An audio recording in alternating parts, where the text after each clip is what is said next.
હિંસક હુમલા, દુકાનો લૂંટી આગ લગાવી. મોથાબાડીની ઘટનામાં 57ની ધરપકડ, બીજેપીનો સીએમ મમતા પર આક્ષેપ. પશ્ચિમ બંગાળના માલદા જિલ્લાના મોથાબાડી ગામમાં સાંપ્રદાયિક હુમલા થવાની ઘટનામાં 57 લોકોની ધરપકડ કરવામાં આવી હોવાનો દાવો કરવામાં આવ્યો છે. ગામમાં ગત સપ્તાહે હિંસક હુમલા, દુકાનો લૂંટવાની તેમજ આગ લગાવવાની ઘટના બની હતી. રાજ્ય પોલીસે કોલકાતા હાઈકોર્ટમાં દાવો કર્યો છે કે મોથાબાડીમાં સ્થિતિ લગભગ નિયંત્રણમાં છે.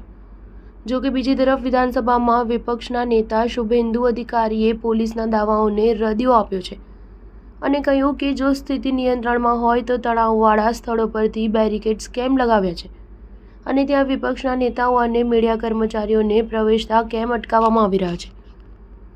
શુભેન્દુ અધિકારીએ મોથાબાડીમાં હિંસા મુદ્દે ગત સપ્તાહે રાજ્યપાલ સીવી આનંદ બોસને પત્ર લખી વિનંતી કરી છે કે તેઓ રાજ્ય સરકારને આદેશ આપે કે જ્યાં સુધી મોથાબાડીમાં સ્થિતિ નિયંત્રણમાં ન આવે ત્યાં સુધી કેન્દ્રીય સશસ્ત્ર પોલીસ દળ તહેનાત કરવામાં આવે.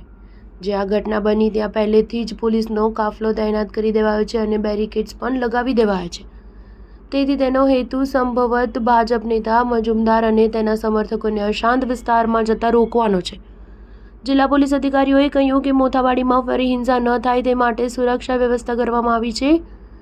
બીજી તરફ પશ્ચિમ બંગાળ ભાજપે રાષ્ટ્રીય તપાસ એજન્સી દ્વારા ઘટનાની તપાસ કરવાની માંગ કરી છે અને આ સપ્તાહે કોલકાતા હાઈકોર્ટમાં જવાની તૈયારી શરૂ કરી દીધી છે. ઘટના અંગે કોલકાતા હાઈકોર્ટની એક ખંડપીઠે પહેલેથી જ જિલ્લા મેજિસ્ટ્રેટ અને જિલ્લા પોલીસ અધિક્ષક પાસે રિપોર્ટ માંગ્યો છે કે મોથાબાડીમાં તણાવ કેવી રીતે ભડક્યો.